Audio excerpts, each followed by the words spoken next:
slides that will help people understand a little bit more about our airplanes. You know, I've been handling phone calls and maintenance issues for the Vikings and police masters for the last 3.5 years. And what I have learned is that there's a lot of maintenance issues that aren't getting handled on our airplanes. And of course, we know that the airplanes are not getting any younger. And as a result, you know, different types of problems come up. Probably the majority of the things that I, you know, spend my time talking about are landing gear problems. Gear doesn't come up, gear doesn't go down. But there's a whole lot of other things we get involved with too. So what I'm going to do is I'm going to run through a few of the pictures and slides that I took. I've got some parts here. I want to do a little show and tell so everybody can see where problem areas come up and give you guys some ideas on maintenance, talk to your maintenance mechanics and everything. But what I'm going to start with is to show you a little bit about the inside of what the Bellanca wing looks like. We have a bunch of wings. There's a lot of wings out there that have come off of airplanes that have had other problems. And so what we did is we actually tore the skin off of a wing. And if you go to the next slide. So we all know that really the main feature of the Bellanca aircraft of the wing, Giuseppe designed this airfoil, kind of a custom airfoil. And, you know, I tell people, I say, you got to fly the airplane to really appreciate what old Mr. Bellanca did. It, of course, handles almost like a little fighter. But the thing I really like about it is it has both the high-speed capabilities, plus the thing will, you know, fly at basically 55 miles an hour. You know, name another airplane that has that kind of unbelievable performance. Sadly, the rest of the world out there doesn't necessarily agree with us, and they don't like the idea that, you know, the wing has problems, turbines, things like that, we all get joked about. But, you know, as far as the condition of the wing, aluminum sparred wings have just as many problems as the wood wings. If you don't take care of the wing, if you don't take care of the airplane, keep it inside, you know, you're going to have problems with any aircraft. But let's take a quick look at what the inside of the wing looks like here. Next slide, please. Sorry, you didn't cue me in. Yeah. Start that video, please. So, we stripped all the skin off. This wing is kind of in bad shape to begin with. But it gives you an idea of what the construction of the ribs and everything else exactly looks like. And this happens to be a wing off the 1419-3 Cruise Master, so it only has the one fuel tank in it. But it gives you an idea. And during the inspection, we're going to look at the spars and look for cracks.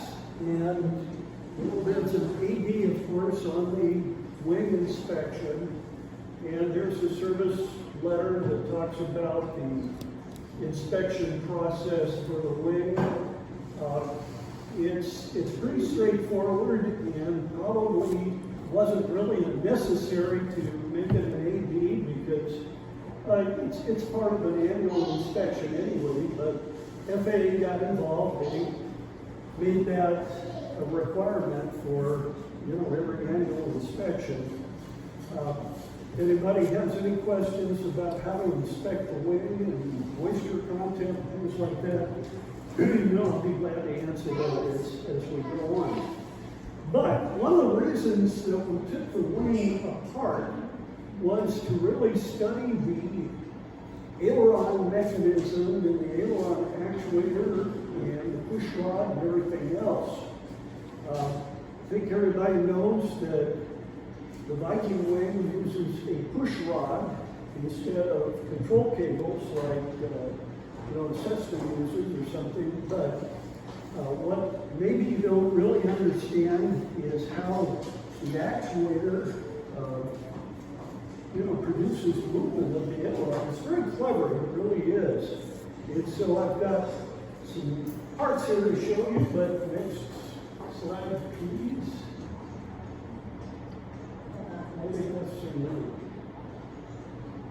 Okay, I took this picture a couple hours ago. There's a good around there that I'm very, very appreciative of. So, what makes the handling characteristics of the Bellanca aircraft, as well as good as they are, has a lot to do with the construction and the movement of the aileron. When I first owned a cruise master, I'd take my friends up and I would attempt to do a roll with the airplane. I would go past 90 degrees, but you can get to 90 degrees in a hurry. And it's a lot of fun, and the airplane really takes care of you too. But if we go to the next screen, I'm going to show you a little bit about how the push rod operates and what to watch out for. So,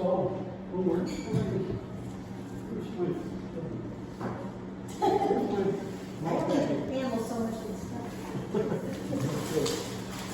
I didn't come fully prepared. This is our laser pointer, just like that. Yes, we do before. Oh, I had one. What I want to point out is the push rod itself actually is supported by this little pillow block right here. It's a phenolic. And there is a cutout at the back of the wing. You can actually get in and you can look at that. And if you have real small hands, you can get in and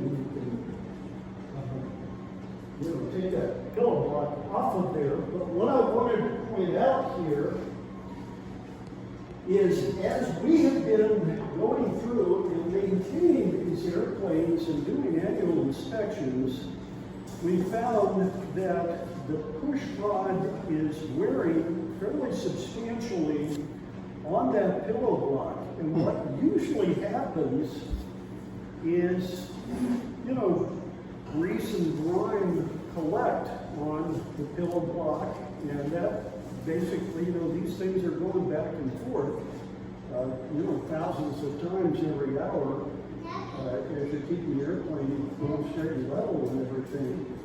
So we've analyzed what we should do and how we should recommend that the push rod gets inspected. And what we have come up with is we have determined that the best way to protect further erosion of the tube is with a dry film lubricant out here. So what we're doing is we're making new pillow blocks and we're applying a dry film lube to the push rod, and that's far, superior to the idea of putting grease or something like that on there.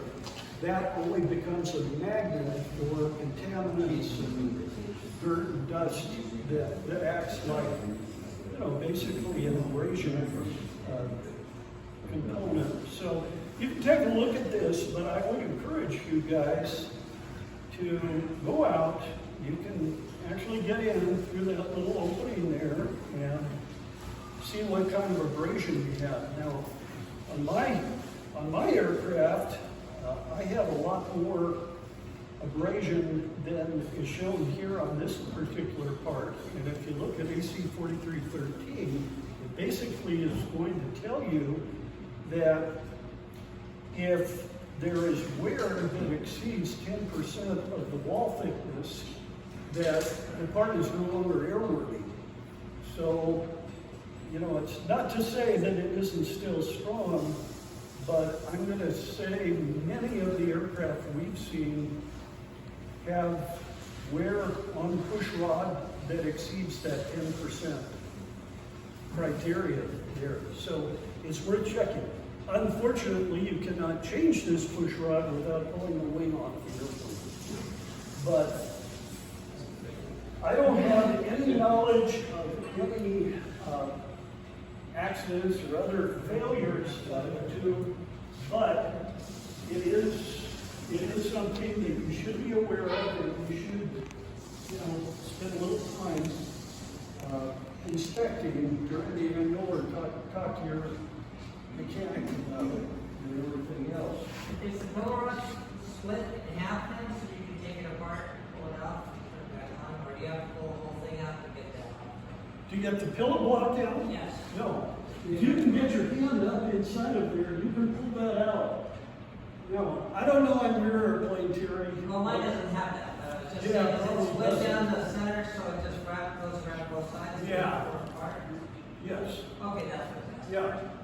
But on the Vikings, there is actually a nut plate on the other side of the rib.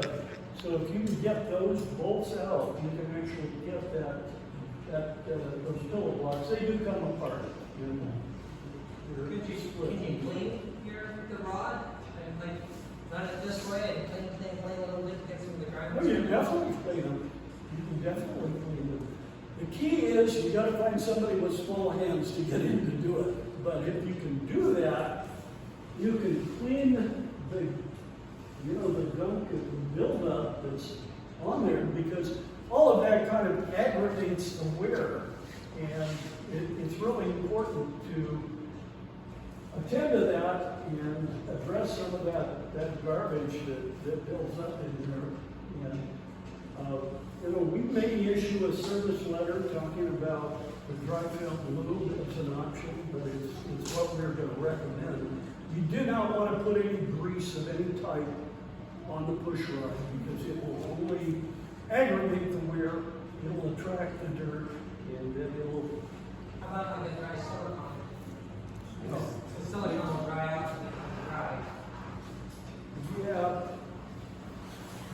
that's worth exploring, but you know, they make this very nice dry film lube now, and Is there a specific brand, type, model number, brand?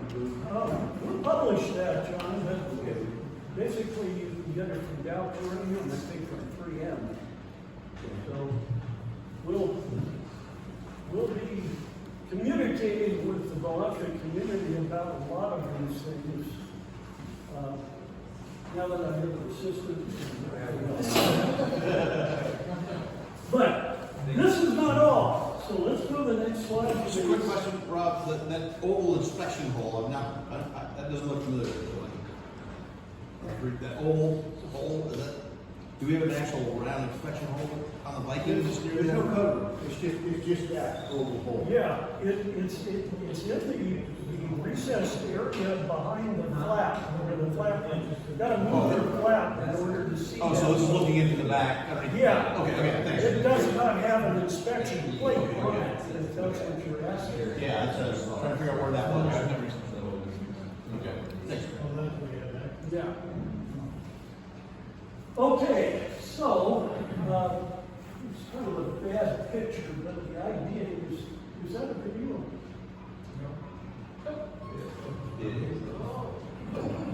Okay. So, bear in mind, this wing sat in the Utah desert for about 12 years, and so it's not, we would expect most of the airworthy aircraft to run a little bit smoother, but what I'm trying to point out here is there is a track, and that track is where these bearings ride on, and in a very similar way, you do not want to load up that track with a bunch of grease. You know, the bearings, the original bearings were open bearings as opposed to sealed bearings, so you can take this actuator arm off, clean it up, We're going to talk about that here in just a minute. But the idea is that there's a lot of moving parts to the aileron mechanism and the push rod and the pillow block and the actuator arm here is, you know, one component that you need to be aware of how it works and, you know, how it's properly serviced. So please go on to the next slide. Now, put on the video, please. Okay, so this will show a little different view of the whole thing. This is my in-house A&P mechanic, Katie. She does overhauls on landing gear and other component parts that come off the airplane. We bring them back into our shop and do various types of maintenance work. So go ahead and run that.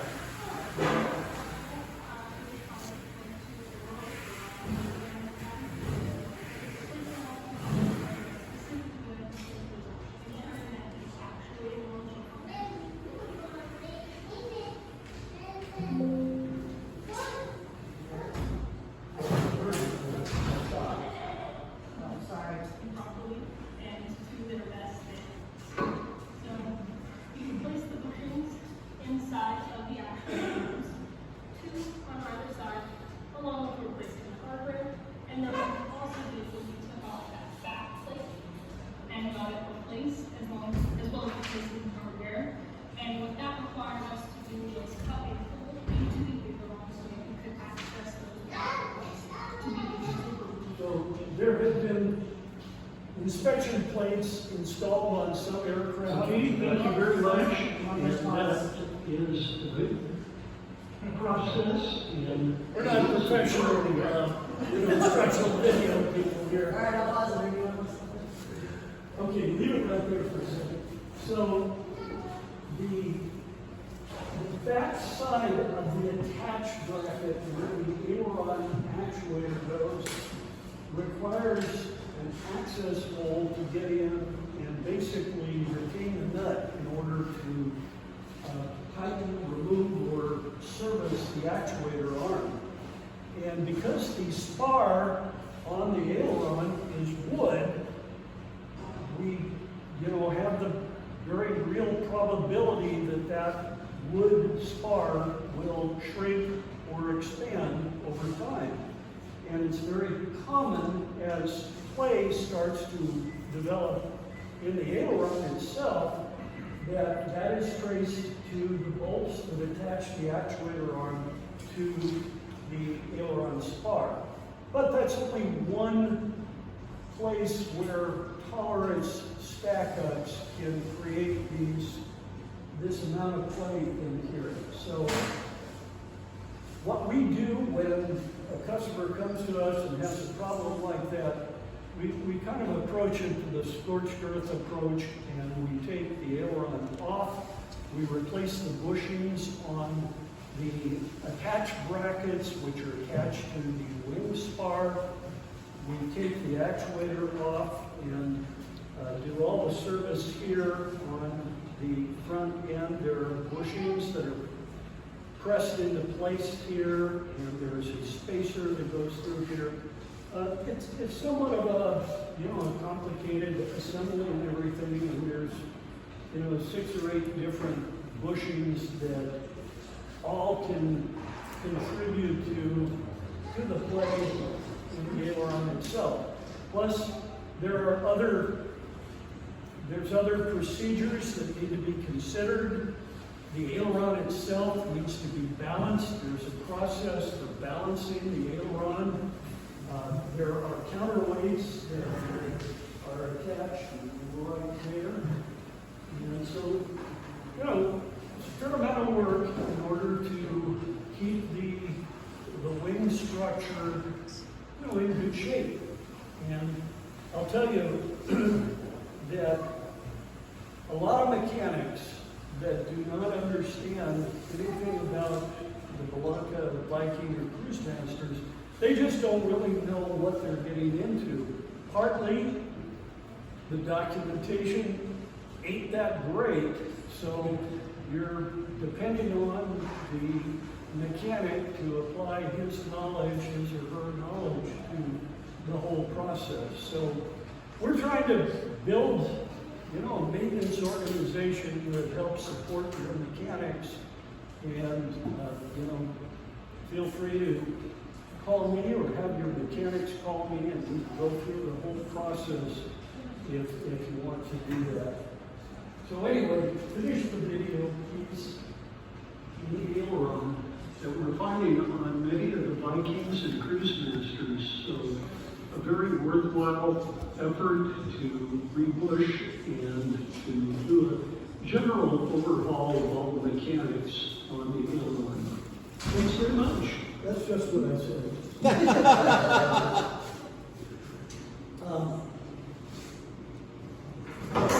Did you do another one? No. No.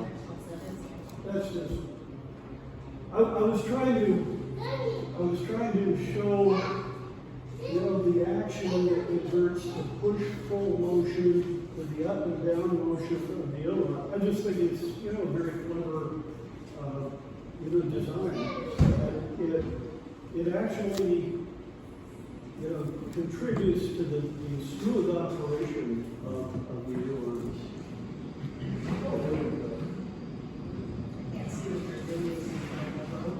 Yeah, I've never seen this before. It's reassuring to see how robust it is. It also sounds expensive. Not a bunch of cables pulling. I think we beat that one to death, but I wanted to make the point, I wanted to show the wear points, I wanted to talk a little bit about the service that we can provide. We can do a lot of this work. You can send us different parts, and you can rebuild the actuator arms, or if you have the skill set, you can do it yourself. We'll sell you the part. One of the things about the aileron actuator arm and a whole lot of the different bushings on the Vikings is getting the bushings out and pressing the new bushings in is not a trivial process. We'll talk a little bit more about that. Do you have the bearing that goes on the end of that? Is that do you have a new sealed bearing or replacement bearing for that? We do have some replacement bearings. We have not qualified a replacement sealed bearing for the end of the actuator arm yet. We have a few, you know, extra parts in our inventory, but we are going to qualify a sealed bearing. What's your recommendation for lubricating that outside of the track being full of grease? Go backwards.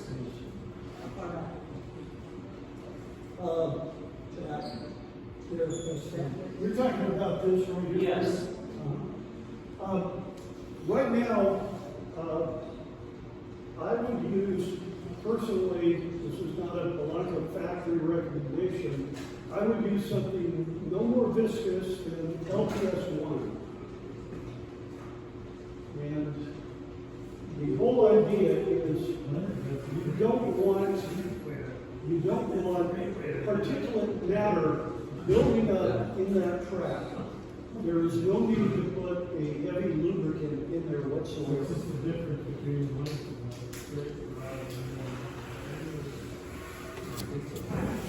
What's that, David? No, I was just, I was fascinated by the way that worked. I never understood that totally. Yeah, I mean, most people do not know how some of these things inside the airplane work. That is what I thought I would talk about today instead of just, you know, what a neat old guy I am or whatever, which wouldn't be very interesting. You're exactly right. It's really a good design. Yeah. It really is. But until you pull everything apart, you really don't know exactly how everything works or what needs to be serviced. Let's go forward, please. Okay. All right, so I'm sure everybody has seen a few of the pictures of the Vikings and cruise masters burning up on the runways or wherever. It's an issue. Our airplanes didn't burn. Okay, that's the best way to put it. Any airplane can burn, but in our situation, and what I'm trying to highlight here, is maintenance of the exhaust system is very, very important, and also another, element that is often overlooked by a mechanic during an annual inspection. A couple of decades ago, there was a service letter and ultimately an AD notice that addressed some of the problems with the exhaust system, because as these aircraft came out of the factory and when the exhausts were originally built, they did not have the quality of weld. You can just barely see it here. And they used a different clamping mechanism to attach the tailpipe to the muffler. They used what we call a V-band clamp.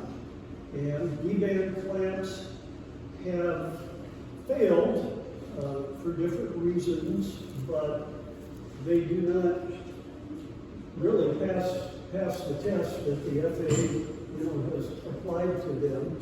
And that's why there is an AD notice that says you have to inspect the exhaust system every 50 hours until you install an upgraded exhaust. So the upgraded exhaust actually provides improvements in a few different ways. First of all, I was showing you that there is a weld that is commonly a failure point when the exhaust system, gets old. I mean, these things, deal with heat at, 1,400 to 1,500 degrees. The other failure, as I mentioned earlier, was the V-band clamp. Now, we don't sell V-band clamps. We produce exhaust with this 3-bolt attachment where there's a spring-loaded bracket here, flange, that attaches in the tailpipe to the mating flange on the exhaust system. So we are encouraging people that have, any suspect of the integrity of their exhaust system to go ahead and, make this upgrade. It's not a cheap upgrade. It's upward of about $5,000 if you do it on both sides of your aircraft. But it also provides some improvements in the overall quality of the attachment of the heat exchanger. Next slide, please. So the little appenditures here to the muffler, are there to basically conduct heat out of the muffler, and the shroud that covers them then ducts the air through and provides cabin heat. That is the idea of the heat exchanger. And the quality of how those are built has been improved. Another thing, the original exhaust system, most that I've seen, have what they call a flame tube inside the muffler. And that's a little conical shaped device that has been welded into the muffler for the purpose, I'm not sure what the purpose was. I think they don't want the fire coming out from the fire. Yeah. So that's what there were also what we call resonators on the exhaust tubes. Well, basically, in working with our exhaust partner, Aerospace Welding, We determined that the flame tube is not really necessary, nor are the resonators. And it does mean that you've got a little less back pressure in the exhaust system using the newer systems. But maybe more significantly, occasionally those flame tubes that are welded inside the muffler itself break loose, and they can, wedge themselves in a place where there's a greater level of obstruction. So we are encouraging people to upgrade their exhaust system. We're encouraging them to do that by coming to the factory, not going directly to aerospace welding, for a couple of reasons. We can help make sure that the correct design of the tailpipe and the exhaust clamp is design change there in the way the tailpipe is attached to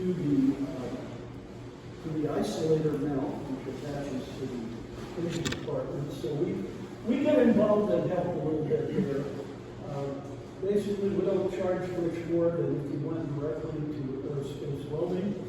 And if anybody is so inclined, there will be a price increase coming to us from the AWI people on the 1st of July. So if anybody has an extra $5,000 to throw at a new exhaust system, it's not a bad idea to do it in the next 3 weeks or so. Is it 5 total or 5 side? 5 total. Oh, okay. Not including. And that's the. That does not include the shrouds. We don't. Okay. There's really no need to buy new shrouds. They're $650 a piece if you need them. Oh, there's another reason. They sound better without playing. Very true, John, from experience. They sound better. So So it's everything in that picture except the shroud, is what you're saying? yeah. And, the main, I think really the main benefit is to eliminate that weld that was done a little bit internally, and it's a much more robust weld right now. And that's part of the reason why the FAA says you don't have to do the 50-hour inspection anymore. One of the biggest, the channel clamp you refer to by different names, that adjustment was critical and people just didn't do it. So basically it was too tight, the engine got jumping around and it would break the ball off. Yeah, very true, John. The V-clamp, or John calls it channel clamp, had a weak point at the attachment point. People that were tighten it. There were different reasons why there were failures there. And when I bought one of my last airplanes, the V-band clamp was actually cracked. And so it really does create a hazard. But anyway, call the factory and talk to Lily next Monday and place your order. All we have to do is place the order. We only ask for a $500 deposit. Can I add something, Rob? We had an exhaust failure on field with another Viking. They lost the tailpipe. I think it was that weld that came off. Yep. And he hadn't noticed it, and he had smoke in the cockpit, which scared him. He was flying IMC. Ooh. Like low IMC on takeoff. He hadn't made the clouds yet when it burst, and he came back. But that's the kind of thing that can happen with it. So he goes. Yep. It's a good example, Charlie. And to my knowledge, there has never been a fatal accident as a result of an exhaust failure in flight, but there have been exhaust failures in flight. You'll be able to read about them on Frank's forum and some other places. So it does happen. You really don't want to have to chance, becoming the first fatality if an exhaust system fails during any critical part of the operation of the airplane. So, I'd like to add a little something to that.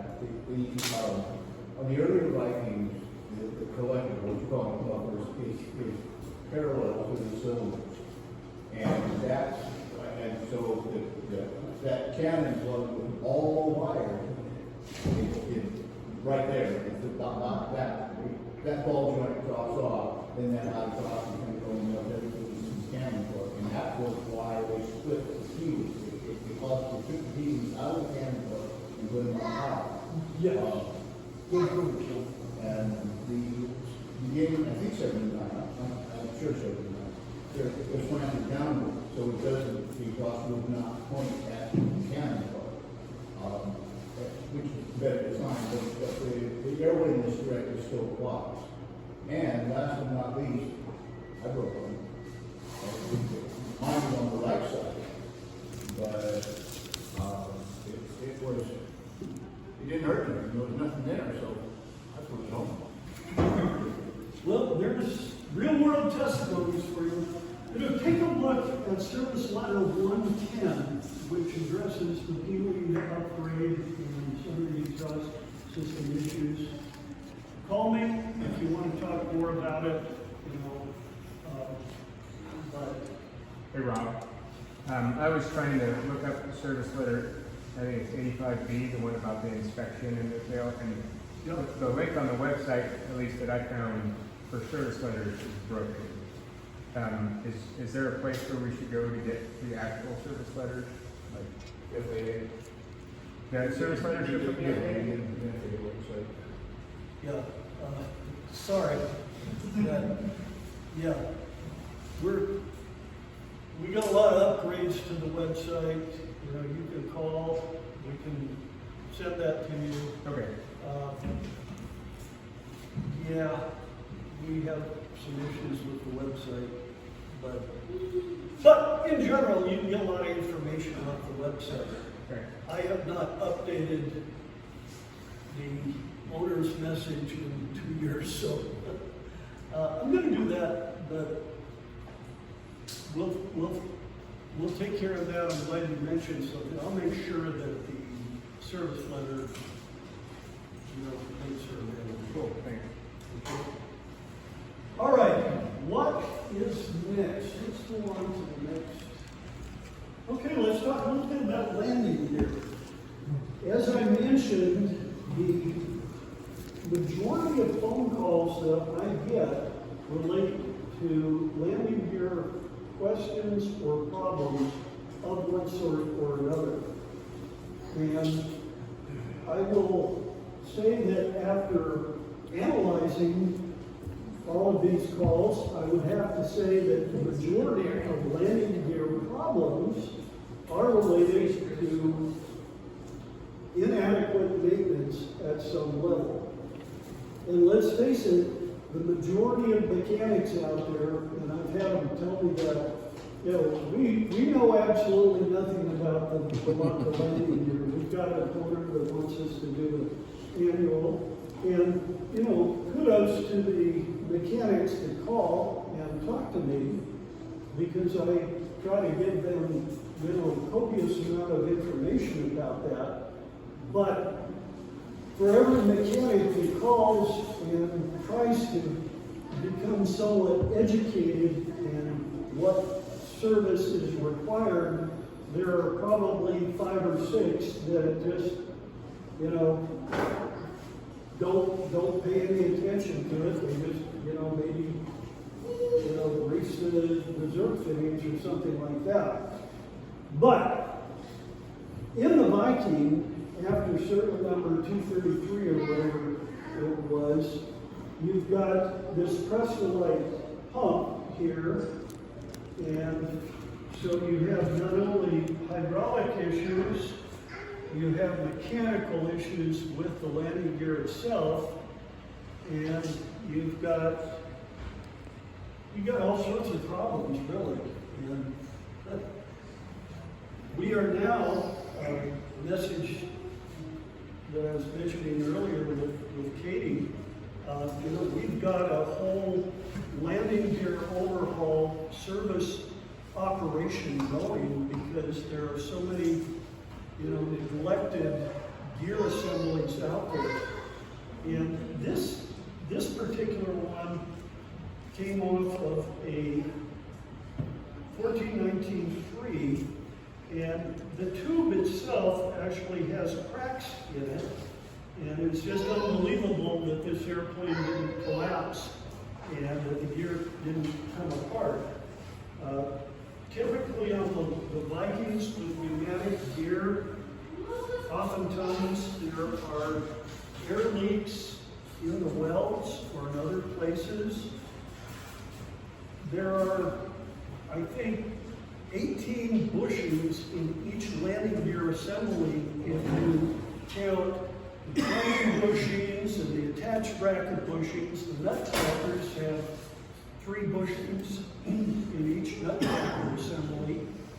So, as these planes are used, the wear and tear on the landing gear is a major maintenance issue that needs to be considered. But worst case scenario, there can be cracks, there can be bent axles. We've seen all of these things, and it does require the attention of a mechanic that is very thorough and knows what he's doing. That being said, as far as the mechanical aspect of the landing gear, I want to talk a little bit about the power pack and how the gear is actuated. First of all, for a couple of you guys that have older airplanes out here, you're fortunate enough to have the most reliable gear system that I think exists in high-performance airplanes. So, this is the Electro 750N hydraulic power pack. It does not contain a hydraulic power source because that power source is an engine-driven hydraulic pump. And what the Electro power pack does is it basically is a sophisticated valving mechanism that allows you to push, pull a lever to raise, lower the gear, and to raise and lower the flaps. Now, it has bunches of parts inside of it. I do not recommend pulling the bowl off and trying to service it yourself. Again, we have worked with a partner that does overhauls on these units. We also have our own hydraulic test bench. So, we do the first line of testing to figure out what's wrong with a power pack. But they are pretty reliable. Overhaul cost about $4,000, so not trivial. But you want the gear to be able to come up and down. Kind of important. Anybody who wants to talk about the Electro power pack, I've had them apart, and I've got quite a bit of experience since I have a few airplanes that have that particular power pack. The more common power pack assembly is what we call an Electro hydraulic power pack, and that started out with this beast right here, which is a Crestolite pump that I think it was designed for the marine industry to lift, outboard engines, tilt engines. But at one time, Crestolite agreed to sell that power pack in the aviation world. Then, no doubt, lawyers got to them after people landed with gear up or other problems. Long story short, Crestolite discontinued selling the power pack or parts to the aviation market altogether. But there are very competent overhaul overhaul shops that do get involved and overhaul them. In addition to problems with the power pack that can cause, landing gear problems, there are also a number of electrical circuits inside the Vikings that depend on micro switch activation, relays inside behind the panel. To me, the Viking landing gear circuitry is overly complicated, but it does work. The first thing that usually happens is people complain the landing gear doesn't retract. Well, that's not unusual because there are two micro switches on the right-hand gear that wires get broken and other problems occur that basically interrupt the circuit. I'm not going to go into every failure mode because there are dozens, and I have learned by my experience the last 3 years how to do some degree of troubleshooting. But what I want to show you is the power pack itself has what we call just a manifold that comes in and attaches to the bottom. For everybody up through 1979 Vikings, the manifolds are very similar. Later, when they required a sequencing operation to delay the nose gear door from actuating, this manifold became more complicated and is not infrequently a trouble area, as Charlie will confirm. And unfortunately, like a lot of component parts, the valves and check valves that are part of this manifold here are no longer available. So, we're looking at ways to redesign that and figure out, other things to do to fix that. But I'm working with a customer right now that has got a funny noise coming as the gear retracts and as the gear doors begin to close on the nose gear. And that's a warning sign that there's something wrong with the sequencing valves in this manifold right here. What I did want to show you, and I thought it would be interesting for everybody to see this, is in the Prestolite power pack. Let's go on to, I forgot about all of this. There you go. So, using my nifty little, in the Prestolite power pack, I was amazed when I first pulled one of these apart that all of the hydraulic pressure is generated from these two little gears. And I'll pass these around so that you can see them. And then in the lower part of the unit, this is where the check valves and other valving is. And of course, it's usually the check valves that create a failure. And a lot of times when the gear doesn't go up in your airplane, but everything seems to work and the power pack motor is on and everything else, it's not uncommon for the emergency dump valve, which you see right here, to actually leak.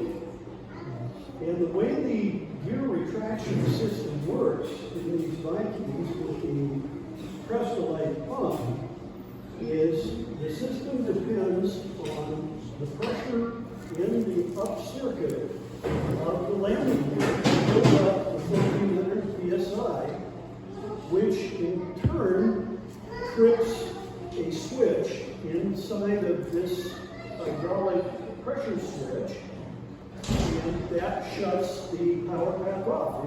It's very simple. There is no micro switch that stops the gear just because it's up. It's all pressure related. Well, you know, when you start having problems with the hydraulic system, the symptom is the gear is up, and then 20 seconds later it cycles again. And that means that the pressure inside the hydraulic system, or that side of the circuit, is basically leaking down somewhere. Could be in the emergency dump valve, it could be internal to the power pack, it could be in the actuator cylinders. There are many different areas in the hydraulic system that can cause, you know, pressure leak down and cause the landing gear to start to, fall down out of the socket.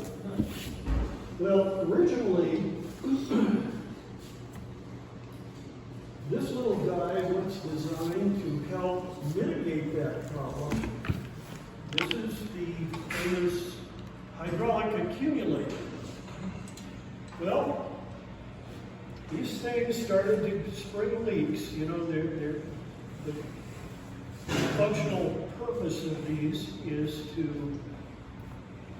charge a nitrogen pocket bladder inside of here, and then what happens is the accumulator would boost the internal pressures in the system,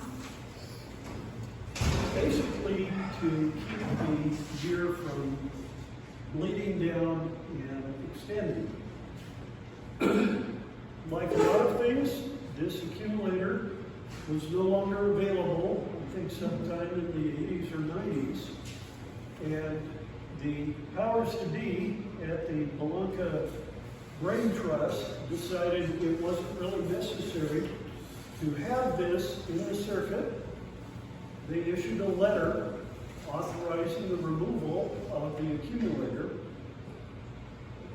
And maybe half the aircraft out there have had these things removed. Quite a few of them, the accumulators do not work. But they also serve another purpose that I feel was important, and that is, as the hydraulic system builds up pressure, you didn't really want a hydraulic spike to create shock within the power pack or the rest of the hydraulic system. So again, you know, I'm looking at ways to find a new accumulator to take the place of this old beast that is no longer available. When did they remove those? Did they ever remove them prior to delivery of the airplane, or were they always I am not aware of that one. Where would they put that, you know, whereabouts in the line is that usually? It's on the pressure side, the return pressure side of the circuit. So it's a full alert. Yeah. Yeah. All of this sits kind of, you know, right in the same area of the plumbing, all kind of ties together and everything. So I've got a completed Prestolite power pack, and I have other parts here that you guys take a look at, the manifolds, the dump valve. I thought I'd bring these because it's a lot easier to see them on the table than to be leaned down in the bowels of the cockpit.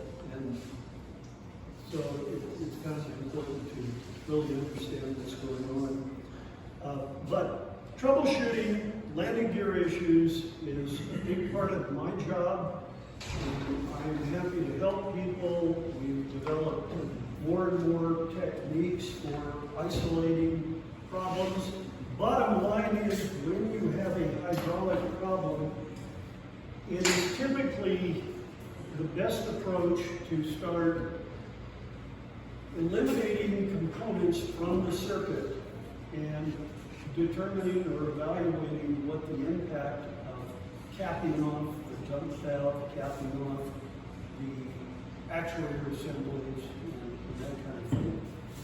But it's usually, you know, takes some time to really get to the bottom of it. Hey, Rob. Yeah.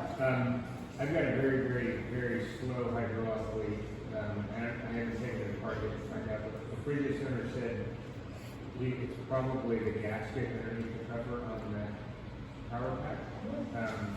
Is that something you've seen before? Is there anything you can do to fix that, or whether you can fix the gasket, or is there any tips on that? Okay, are you leaking fluid just by virtue of seeing fluid leaking in the belly of the airplane? Yeah. Or is your gear leaking down? No, it's pre-flooding after it's been sitting for a while. Sometimes you'll see like a drop, a little stuck around the bottom of the airplane. Yeah. And it's leaking super, super slow. But anyways, I'm putting it in for annual, and I think my mechanic's going to find that something's leaking on there, and I'm just wondering. Well, it's a good point you brought up, Dan, right? Yes. Yeah. Good point you brought up, because first of all, there is an O-ring that seals the bottom of the reservoir bowl, okay? And the first inclination of a mechanic is to tighten that bolt down because they don't really understand where the seal is taking place. Okay. You do that, you can string and ruin the bolt, and Okay. that's a $500 part. Okay. So, to answer your question, there is definitely a seal. It is a large O-ring, and we have those O-rings. But if you're going to do it yourself, first of all, you almost have to have the power pack out, and it's not a pleasant experience pulling that out of the airplane. But You're so full of joy. yeah. Remove the bowl, you're going to find a couple of spacers in there, and just leave everything the way it is, and replace the O-ring. But if the hole is already tweaked out, you could be fighting a losing battle. Okay. But tightening down the top nut is not the solution to the problem. Thanks. Do you do or do you in the future foresee doing something like a rebuilt unit that you take a core charge for the old one? Or is that just not something? Yeah, we do that. I do not have any electrical power packs, in stock right now, but if you were to say, I think I want a rebuilt power pack, I would take one of my cores and have it rebuilt. Take 3 or 4 or 5 weeks, but that way, you could get a swap. Yeah. Look at that. You're the one that right So, here. Rob, Wow. why are we going to an outside company to rebuild the power patch? Why can't it be done internally? Why can't you what? Why can't it be done at the factory? Why do we have to go to outside source? With the power patch, it should cost $2,000 now. Now it costs $4,000. We can find a way to redo it. It has more to do, Frank, with having the approved manufacturer documentation to be certified as a repair shop for certain types of hydraulic repairs. And, either Dan or Dave or our shop has gone through and demonstrated. We got to have test benches, everything has to be calibrated, And that's why we haven't done it. But we cannot just overhaul the power packs because we are the Bellanca factory. If we were Prestolite, we could do that.